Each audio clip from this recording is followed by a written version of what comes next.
Bună, dragilor, și bine ați venit la o nouă citire.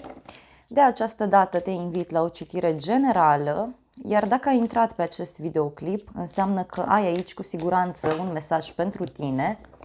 Voi analiza relația dintre tine și o anumită persoană sau relația dintre tine și ceilalți, la modul general vorbind. Hai să vedem ce trebuie să știi tu. Care este situația?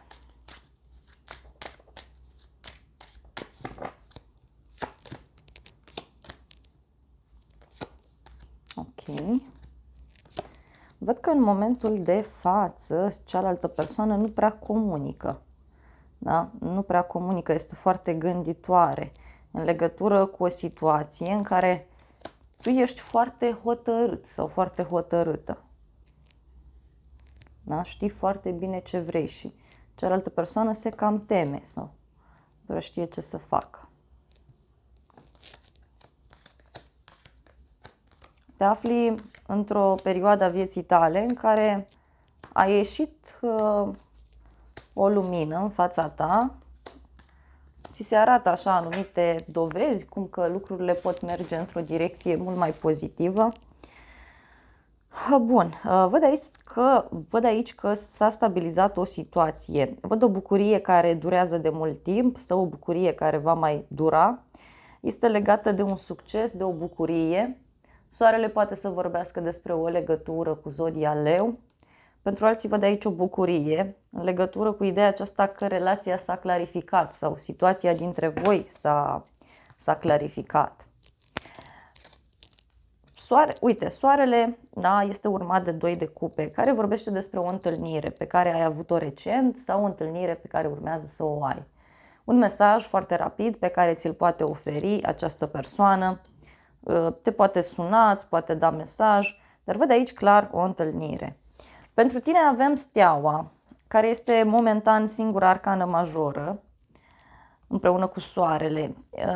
Este clar că în momentul de față treceți printr-o perioadă puțin tulbure, dar o perioadă în care tu poți găsi soluția. Tu vezi lumina din această poveste. Tu poți să vezi partea bună a lucrurilor. Văd aici o legătură cu un vărsător.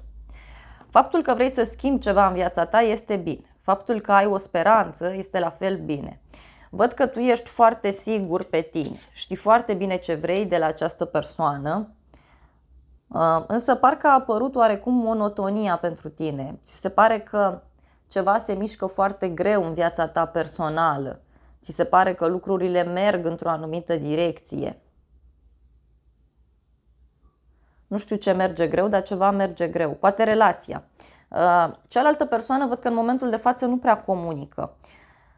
Da? Nu prea comunică. Ori este sub influența unor probleme de la muncă, ori are de rezolvat ceva legat de niște bani, ori este sub influența unei femei. Fie că este vorba despre o prietenă, despre mama, despre o colegă de la muncă sau o altă persoană. În momentul de față, da, văd aici o legătură pe care o are această persoană, poate cu o zodie de pământ, Taur, Fecioară, Capricorn. Este foarte sigur pe el sau pe ea, știe foarte bine ce își dorește, însă așa cum spuneam, în plan personal este ceva ce nu îți comunică. Are niște probleme de care nu vrea să vorbească. Undeva este un blocaj aici între voi, eu așa simt. Pentru că, uite, în mintea ta, uite, pajul de bâte. Tu ești plin cu speranță, îți dorești ca această relație să funcționeze, poate îți dorești o întâlnire, te simți atras de acest om, te simți bine alături de el. Și uite, doiul ăsta de cupe despre asta vorbește. Amândoi abia așteptați să vă vedeți. Persoana asta, în momentul de față, poate este la distanță de tine, într-o altă țară, într-un alt oraș, sau chiar se gândește să se vadă cu tine.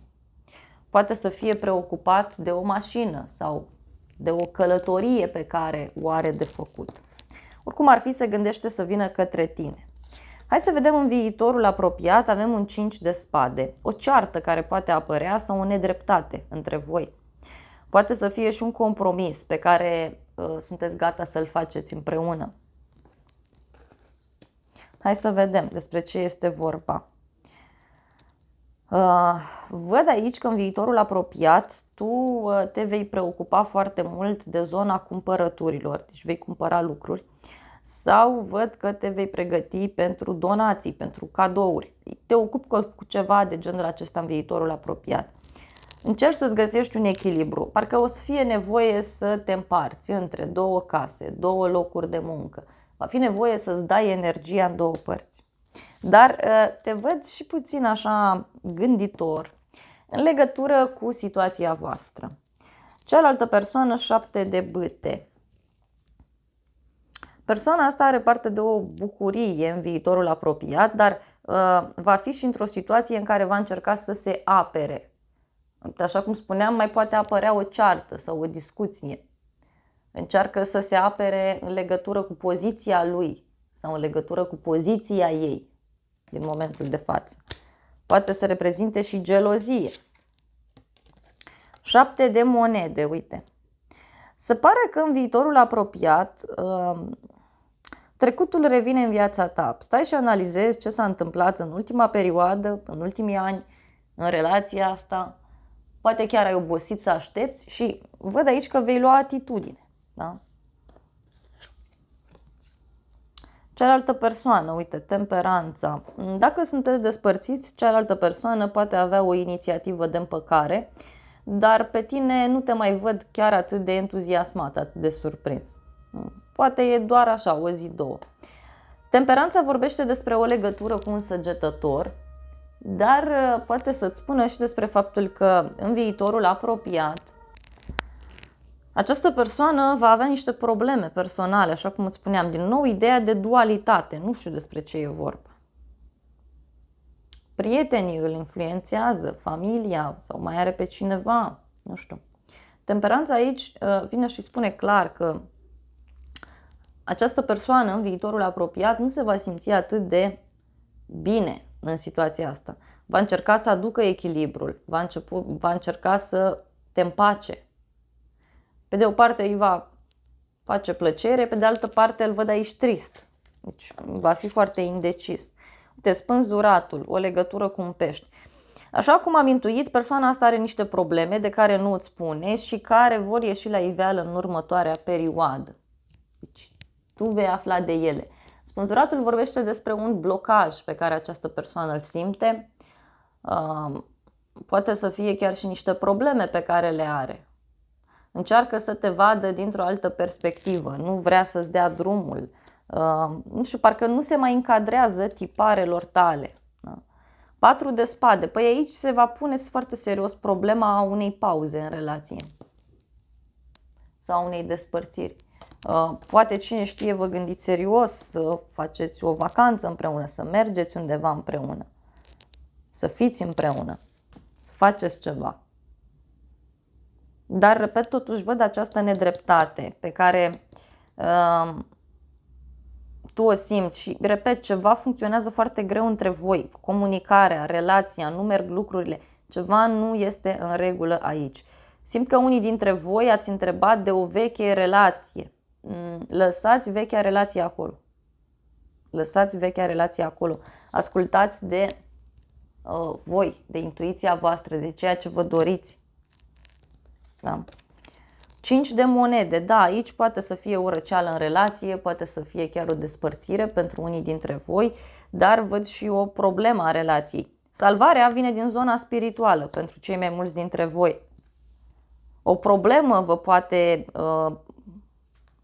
reface relația, da? Cineva are o problemă. Pentru tine, 5 de bâte, păi în viitorul puțin mai îndepărtat, 2 zile, 2 săptămâni, maxim 2 luni de când vezi filmarea, uite, apare aici o ceartă, apare o neînțelegere, apare pentru tine o perioadă în care va fi nevoie să te lupți, va fi nevoie să-ți găsești aliați, va fi nevoie să mergi într-o anumită direcție și tot cartea asta poate să-ți spună despre faptul că poți să simți așa ca o stare de gelozie. Văd puțină agitație, poate nu are treabă cu relația, poate are treabă cu tine, în general vorbind.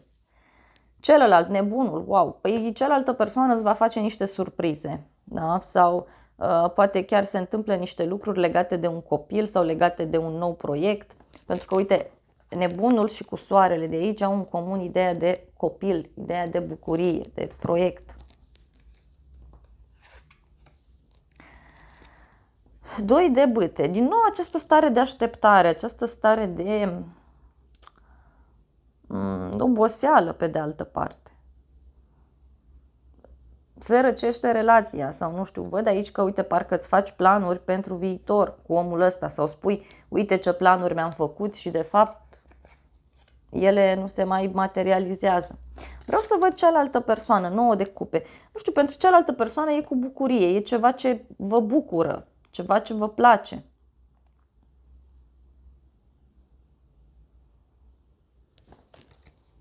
Faptul că tu ești în această situație, pentru cealaltă persoană e ok.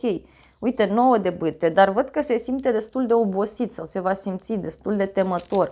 E ca și cum îi va fi teamă, da? Îi va fi teamă de reacția ta sau îi va fi teamă în general vorbind. Judecata, uite. Păi se pare că în viitorul puțin mai îndepărtat, în mintea ta ceva se clarifică. Se ia o decizie care o să schimbe destul de mult și relația asta. Poate în sfârșit, vei spune ceea ce te deranjează. În sfârșit vei lua o decizie importantă.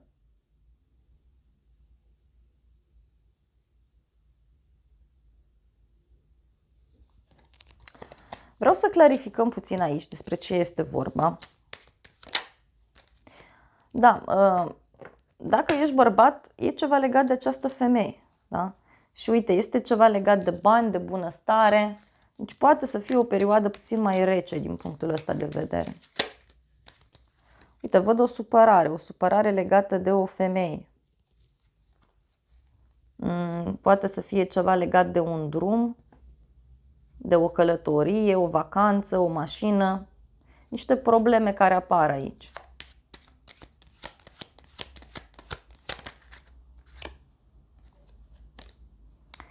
Poate să fie, uite, și faptul că se învechește relația, da? Se învechește relația și văd o lipsă de comunicare, dar cineva să știi că primește aici o veste legată de un contract sau de niște acte.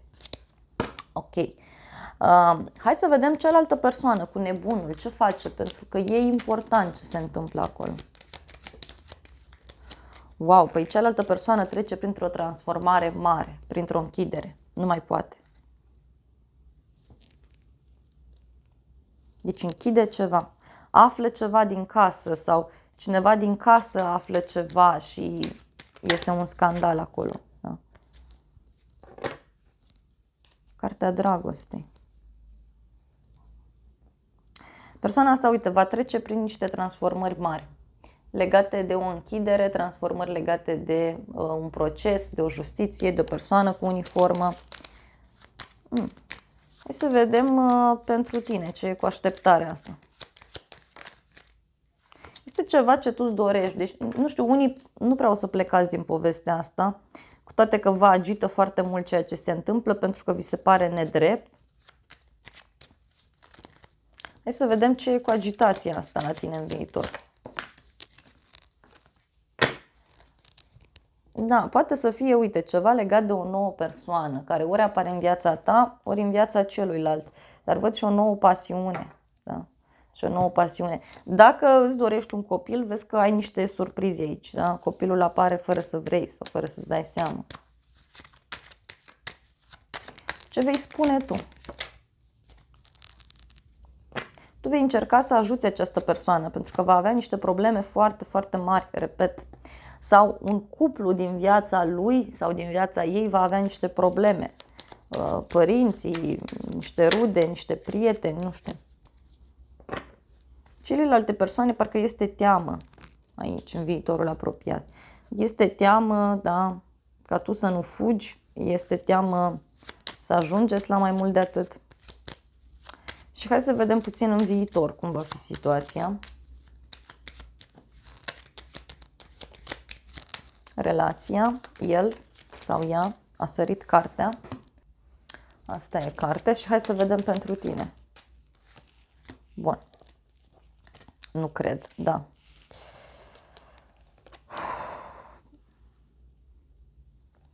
În viitor, voi doi veți fi uniți de fidelitate, de prietenie, de dragoste, dar această persoană nu te va vedea cu ochi buni dacă ești femeie. Da? Va fi cumva mereu la pândă, va vrea mereu să știi tot ce faci, va urmări mereu situația.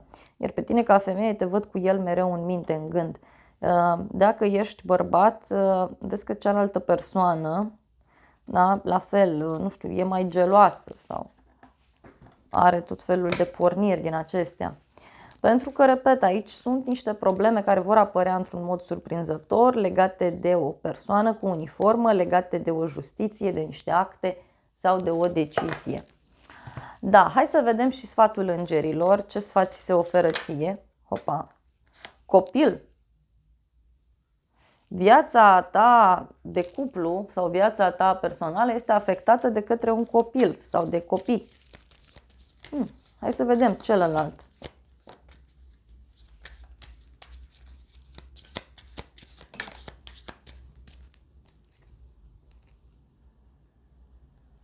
Îi se spune că este în siguranță pentru el să iubească, îi se spune să-și deschidă inima, să primească și să dăruiască cea mai mare energie dintre toate. Da? Chimie există aici. Să vedem sfatul pentru relație.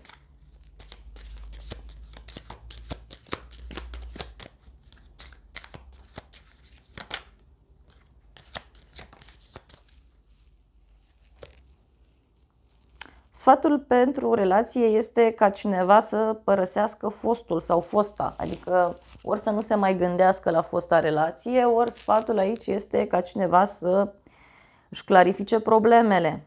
A venit timpul să se curețe energiile. Da?